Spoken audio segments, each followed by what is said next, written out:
এই গণহত্যার জন্য তো অবশ্যই শেখ হাসিনার বিচার হওয়া উচিত বলে আমি মনে করি। শেখ হাসিনা ভারতের কর্মচারী ছিলেন এবং এই মুহূর্তে আমাদের রাষ্ট্র চাইবে বা আমাদের সরকার চাইবে তার কর্মচারীকে নিরাপত্তা দিতে। শেখ হাসিনার আমলেও বাংলাদেশে হিন্দু নির্যাতন যথেষ্ট হয়েছে, সমস্ত বিরোধী কণ্ঠস্বর দমন করা হয়েছে।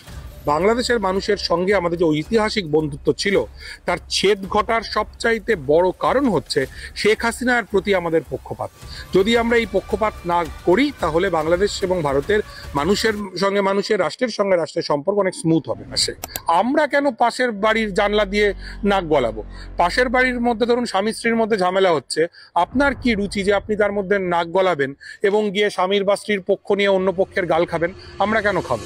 আমরা বিভিন্ন মিডিয়ার মাধ্যমে দেখতে পাচ্ছি যে বাংলাদেশের যে প্রাক্তন প্রধানমন্ত্রী শেখ হাসিনা পালিয়ে ভারতে চলে এসেছেন এবং তারপরে এখন ইউনূস সরকার, যে নতুন যে অন্তর্বর্তীকালীন সরকার, তারা চাইছে ইন্টারপোলের মাধ্যমে হাসিনাকে দেশে ফিরিয়ে নিতে এবং বিচারের আওতায় আনতে। এটা কতটা সম্ভব? সম্ভব কি সম্ভব না, এটা তো আন্তর্জাতিক রাজনীতির অনেক সমীকরণের উপর নির্ভর করবে।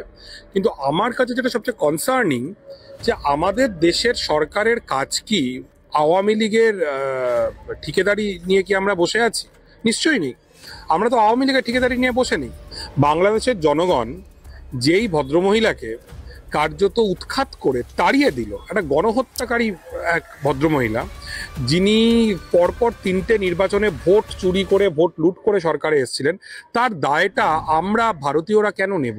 আমাদের সরকার কেন নেবে? বাংলাদেশের জনগণ যেই ভদ্রমহিলাকে কার্যত উৎখাত করে তাড়িয়ে দিল, একটা গণহত্যাকারী এক ভদ্রমহিলা, যিনি পরপর 3টে নির্বাচনে ভোট চুরি করে, ভোট লুট করে সরকারে এসেছিলেন, তার দায়টা আমরা ভারতীয়রা কেন নেব?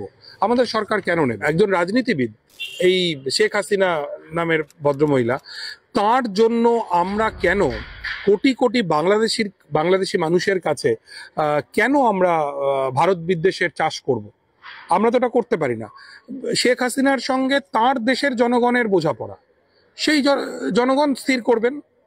আমরা কেন, মানে এই স্টেকটা, এই দায়টা আমরা কেন নেব? যার বিরুদ্ধে ইন্টারন্যাশনাল কোর্ট অফ জাস্টিসে গণহত্যার মামলা, যার বিরুদ্ধে গোটা বিশ্বে যিনি ধিকৃত এই মুহূর্তে দাঁড়িয়ে, তাকে আমরা সেভ করতে যাব কেন?